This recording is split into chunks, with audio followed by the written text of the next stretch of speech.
अगले जन्म में क्या होंगे, आप जाने विष्णु पुराण से।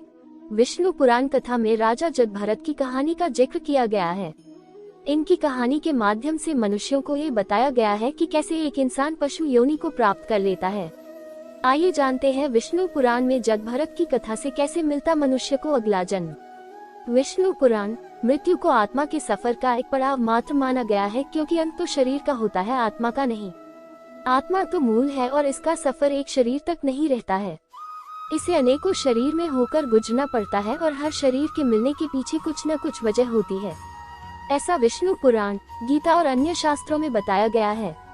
लेकिन आत्मा का लक्ष्य भटकना नहीं होता है, बल्कि उसे परतत्व यानी मोक्ष प्राप्त करना होता है।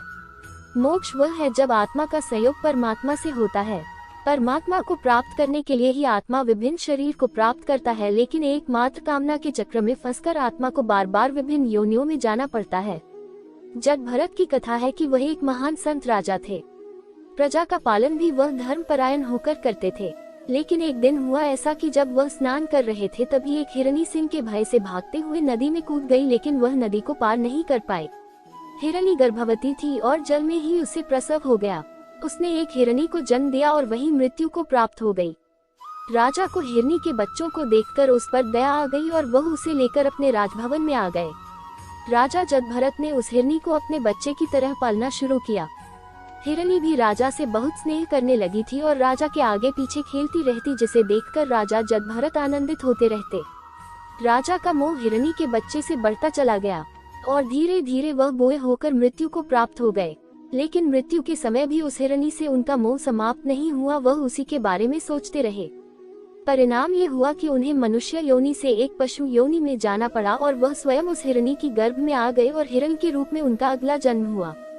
इस तरह इस कथा में बताया गया है कि मनुष्य मृत्यु के समय जिस भाव से भावित रहता है, उसी भाव से उसे अगला जन्म प्राप्त होता है।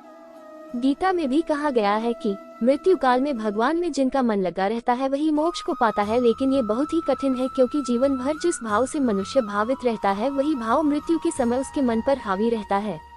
आपने देखा भी होगा कि घर में किसी की मृत्यु हो जाने के बाद अगर कुछ वर्षों में किसी बच्चे का जन्म होता है, तो लोग कहते हैं कि घर के वही सदस्य लौटकर आपके घर में बच्चे के रूप में आए हैं।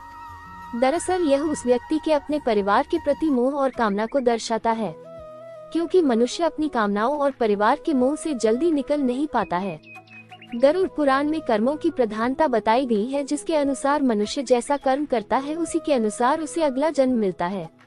इसलिए कर्म और कामना, इन दोनों को ही मनुष्य के अगले जन्म का कारण माना जाता है।